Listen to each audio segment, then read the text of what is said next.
दोस्तों, आज की जो वारदात है ये है पुलिस की सूझबूझ की। कैसे पुलिस सूझबूझ के साथ और छोटे छोटे सबूतों को जुटाकर कातिल तक पहुंचती है और उससे पहले कैसे कैसे छोटे सबूतों को इकट्ठा करके वो लाश तक पहुंचती है, क्योंकि लाश को पहचान पाना नामुमकिन था। लेकिन उसके बावजूद भी पुलिस ने लाश को पहचाना और उसके कातिल तक भी पहुंची। तो आज की जो वारदात है ये पुलिस की जो काम है, पुलिस ने जो काम किए, पुलिस ने जिस तरीके से अपने जिम्मेदारियों को पहचाना, काबिल तारीफ था। तो दोस्तों नमस्कार दोस्तों, क्राइम चैनल पर आपका स्वागत है। आई होप आप सब लोग बहुत अच्छे होंगे। वारदात शुरू करूं उससे पहले मैं यही कहना चाहूँगा कि अगर आप चैनल पर नए हैं तो चैनल को सब्सक्राइब ज़रूर करें, साथ में बेल आइकन ज़रूर प्रेस करें। और उसके अलावा वारदात में आपकी अगर कोई भी राय है तो कमेंट करके ज़रूर बताएं। दोस्तों आज की जो वारदात है ये 21 जून 2019 की है। नालासोपारा में पुलिस थाना है, तुलिंज पुलिस थाना। तुलिंज पुलिस थाना में एक कॉल आता है किसी अज्ञात नंबर से और वो बताता है कि रामनगर जो है मुंबई में एक एरिया, वहाँ के ओवरब्रिज में प्लास्टिक के एक बैग में एक आदमी की लाश पड़ी है। इतना सुनना था कि पुलिस मौका वारदात पर पहुंचती है। मौका वारदात पर जब उस पैकेट को खींचा जाता है तो देखने में पता चल जाता है कि ये जो लाश है ये किसी आदमी की है।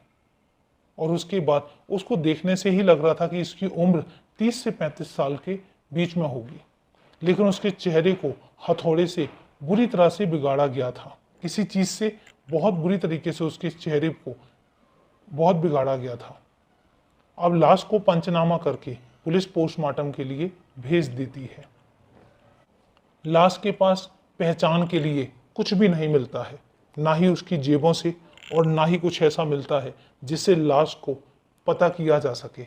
लेकिन बहुत तलाशने के बाद जो लाश थी उसने जो शर्ट पहनी हुई थी उसकी कॉलर से एक स्टिकर मिलता है और वो स्टिकर होता है SV मेंस वेयर मुंबई 6। दोस्तों यहाँ पे मैं बता दूं कि मुंबई जो है ये बहुत बड़ा एरिया है और इसको हर एक पार्ट को कुछ नंबर्स में डिवाइड किया गया है। तो जब पुलिस वाले ये देखते हैं SV मेंस वेयर मुंबई 6, तो जो मुंबई 6 नाम से जानते हैं तो वो समझ जाते हैं कि ये कमाठीपुरा का है। और कमाठीपुरा के बारे में मैं आपको बता दूं कि ये मुंबई का सबसे बड़ा रेड लाइट एरिया है। अब पुलिस कमाठीपुरा जाती है और कमाठीपुरा में टेलर को ढूंढ लिया जाता है। जब टेलर से पूछा जाता है तो वो पहले तो शर्ट का कपड़ा देखकर समझ नहीं पाता, उसको समझ ही नहीं आता। वो बहुत सारी अपनी डायरी भी छानता है, लेकिन उसके दिमाग में कहीं भी जो शर्ट है उसके बारे में वो पहचान नहीं पा रहा था। लेकिन उसके बाद जब वो शर्ट को बहुत गौर से देखता है तो उसकी कॉलर पर उसकी नज़र जाती है। उसकी कॉलर पर 3 रंगीन बटन लगे हुए थे और एक धागा लगा हुआ था। तो उससे पता चल रहा था कि यहाँ पर भी एक बटन लगा हुआ था। तो कुल मिलाकर उस कॉलर के पास 4 रंगीन अलग अलग कलर के बटन लगे हुए थे। इतना देखना था कि टेलर पहचान जाता है और वो कहता है कि साहब मैंने पहचान लिया कि ये शर्ट किसकी है। पुलिस जब इतना सुनती है तो उसके चेहरे चमक जाते हैं और वो पूछते हैं कि ये किसकी है। तो कहते हैं कृष्णा नाम का लड़का है जो मेरे पास शर्ट सिलवाता है, लेकिन उसकी एक चॉइस थी और वो हमेशा एक ही डिमांड करता था कि उसकी कॉलर में अंदर की साइड 4 अलग अलग रंग के बटन लगा दिए जाएं।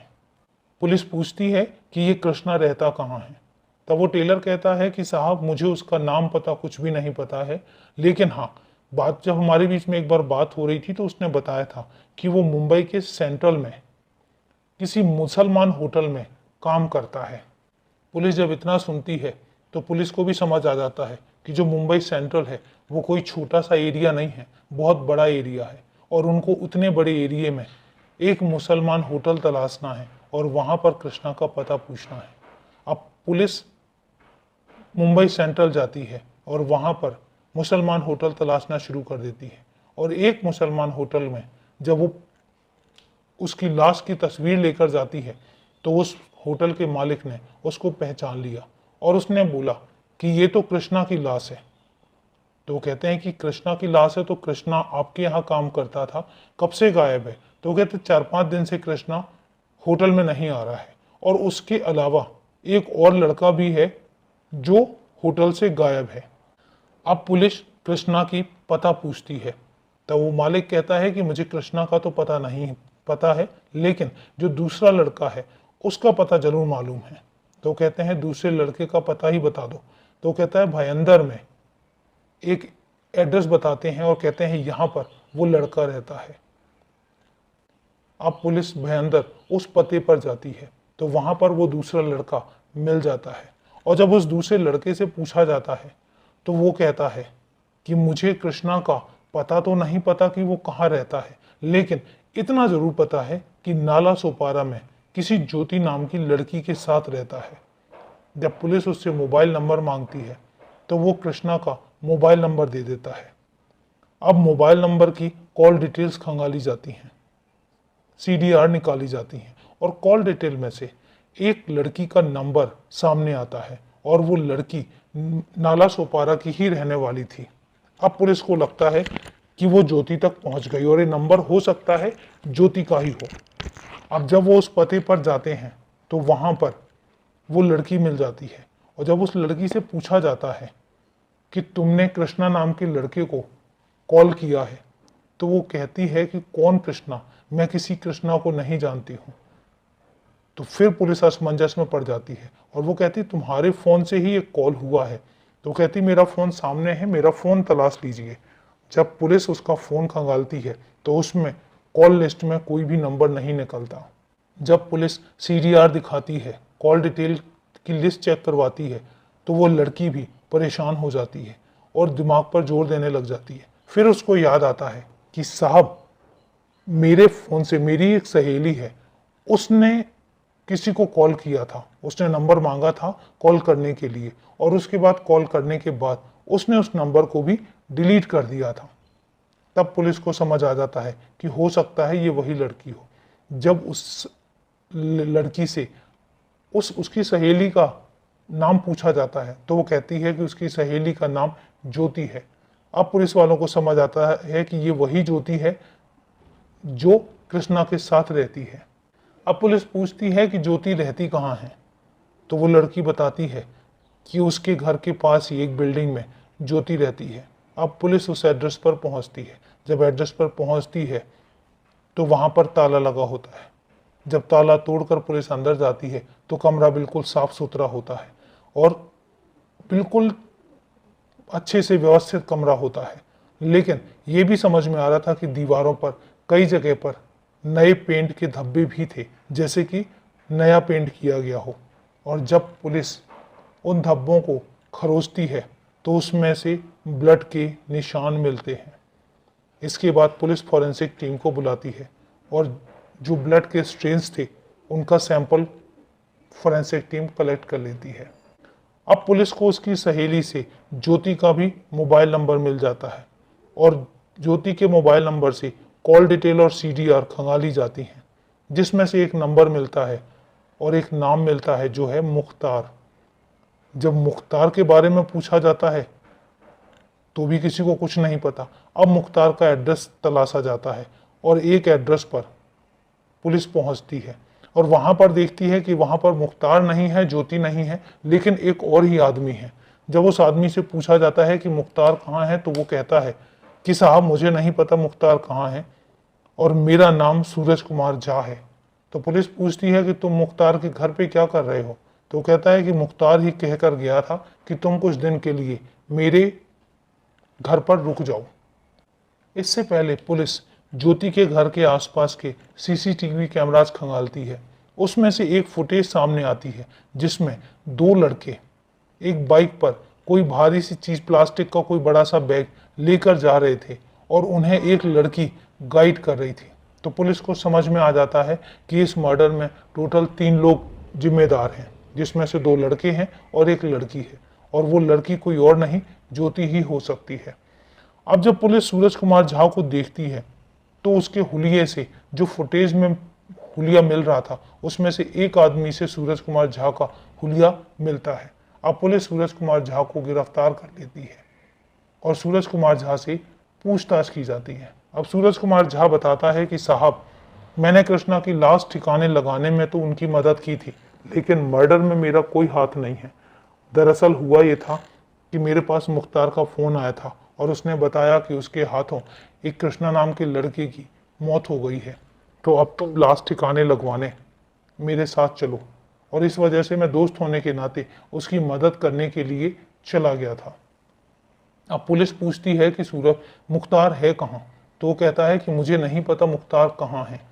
अब इसके बाद पुलिस मुख्तार के जान पहचान वालों और रिश्तेदारों को उनकी बुलाती है और उनको धमकी देती है कि अगर तुम्हारे पास मुख्तार का फ़ोन आता है तो पुलिस में रिपोर्ट कर देना, और अगर नहीं ऐसा किया और हमें पता लग गया तो हमसे बुरा और कोई नहीं होगा।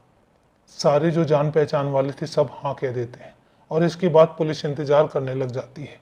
और इस तरीके से 1 महीना पूरा निकल जाता है और बात आती है 25 जुलाई की।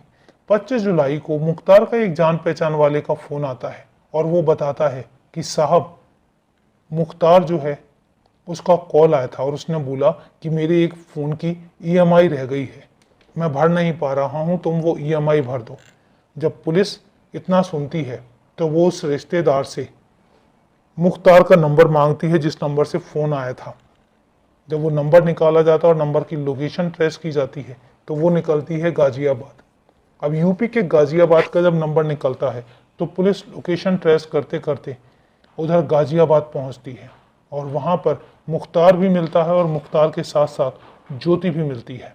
पुलिस दोनों को गिरफ्तार करती है और गिरफ्तार करके मुंबई ले आती है। अब इसके बाद दोनों को बिठाकर पूछा जाता है। तो अकॉर्डिंग टू ज्योति, ज्योति कहती है कि मैं यूपी के महाराजगंज की रहने वाली हूँ, जो कि नेपाल का कनेक्टिंग बॉर्डर है, और 4-5 साल पहले की बात है। उसे अपने ही गांव के एक लड़के से प्यार हो जाता है और उसके बाद वो दोनों अपनी ज़िंदगी बसाने के लिए वहाँ से भाग जाते हैं और भागकर लखनऊ आ जाते हैं। लखनऊ आने के बाद ज्योति उस लड़के को बताती है कि उसका भाई जो है वो पुलिस में है। जब लड़का वो इतनी बात सुनता है तो वो ज्योति को वहीं रेलवे स्टेशन पे छोड़ के और भाग जाता है। अब ज्योति के साथ भी, ज्योति भी इतना नहीं जानती है उस इलाके के बारे में। ज्योति वहां पर बैठकर और रोने लग जाती है। जब रोने लग जाती है तो थोड़ी देर में वहां से कृष्णा निकलता है। कृष्णा जब ज्योति को रोता हुआ देखता है तो उसके पास आता है और वजह पूछता है। अब ज्योति पूरी बात बता देती है। तब कृष्णा उसको लेकर अपने साथ मुंबई आ जाता है और मुंबई में ओसवाल नगर में रहने लग जाते हैं। इसके बाद बातों बातों में एक दिन ज्योति कृष्णा को बताती है कि मेरा भाई जो है वो पुलिस में है और हमारे हमारे लिए और ज्योति के लिए तलाश की जा रही है, और तलाश इस तरीके से की जा रही है कि उसका 30,000 का इनाम रखा गया है कि जो भी ज्योति का पता बताएगा उसको 30,000 रुपये दिए जाएंगे। इस बात पर कृष्णा को लालच आ जाता है और एक दिन वो महाराजगंज का नंबर निकाल कर वहाँ फ़ोन कर देता है और फ़ोन करके बता देता है कि ज्योति जो है, ज्योति मुंबई में है और 30,000 रुपये लेकर आ जाओ और ज्योति को ले जाओ।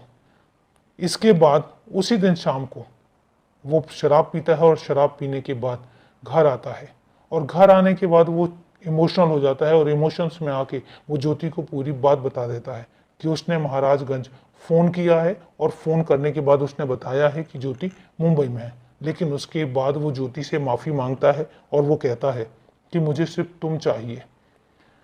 इस बात पर ज्योति काफ़ी आहत होती है और उसके बाद उसको माफ़ कर देती है, लेकिन वो कहती है कि हमें अब रात के रात ही ये घर छोड़ना पड़ेगा। और ज्योति और कृष्णा वहाँ से हटके नाला सोपारा में आ जाते हैं। नाला सोपारा में आके वो रहने लग जाते हैं। अब क्योंकि कृष्णा जो था वो होटल के कैटरिंग के चक्कर में बाहर भी आया जाया करता था, तो उसको 1 महीने के लिए पुणे जाना पड़ गया। जब वो पुणे गया तो ज्योति का अपने ही पड़ोस में रहने वाले मुख्तार के साथ अफेयर हो जाता है। अफेयर होने के बाद दोनों एक साथ रहने लग जाते हैं। अब मुख्तार जो है, ज्योति को कृष्णा के साथ रहना बिल्कुल पसंद नहीं आ रहा था। जब 1 महीना निकल गया, कृष्णा वापस आया तो ज्योति उसके साथ झगड़ा करने लग गई और उसको अवॉइड करने लग गई। एक दिन कृष्णा जो है वो ज्योति से मिलने उसके घर गया। घर जाने के बाद उसने वहीं पर ही शराब पी और शराब पीने के बाद वहीं पर ही सो गया। जब सो गया तो फिर ज्योति ने मुख्तार को अपने पास बुलाया और मुख्तार ने एक हथौड़े से कृष्णा के सर पर वार किया और वार करने के बाद उसके चेहरे पर वार किए और जब तक उसकी जान नहीं निकल गई वो तब तक उस पर वार करता रहा। और जब कृष्णा मर गया तब उसने फिर अपने दोस्त सूरज कुमार झा को बुलाया और दोनों ने उसको प्लास्टिक के बैग में भर के और उसकी लाश को ठिकाने लगा दिया। बाकी की कहानी आपको पहले ही पता चल चुकी है। तो दोस्तों ये थी कैसे बदला, लालच, इन सब चीज़ों के चलते एक कत्ल होता है और कैसे पुलिस बारीक बारीक से सबूत इकट्ठा करके कत्ल तक पहुंचती है। तो दोस्तों आपकी वारदात के बारे में क्या राय है कमेंट करके ज़रूर बताइएगा। तो मिलते हैं फिर अगली वीडियो में एक नई वारदात और नई कहानी के साथ। तब तक सेफ रहें, सुरक्षित रहें।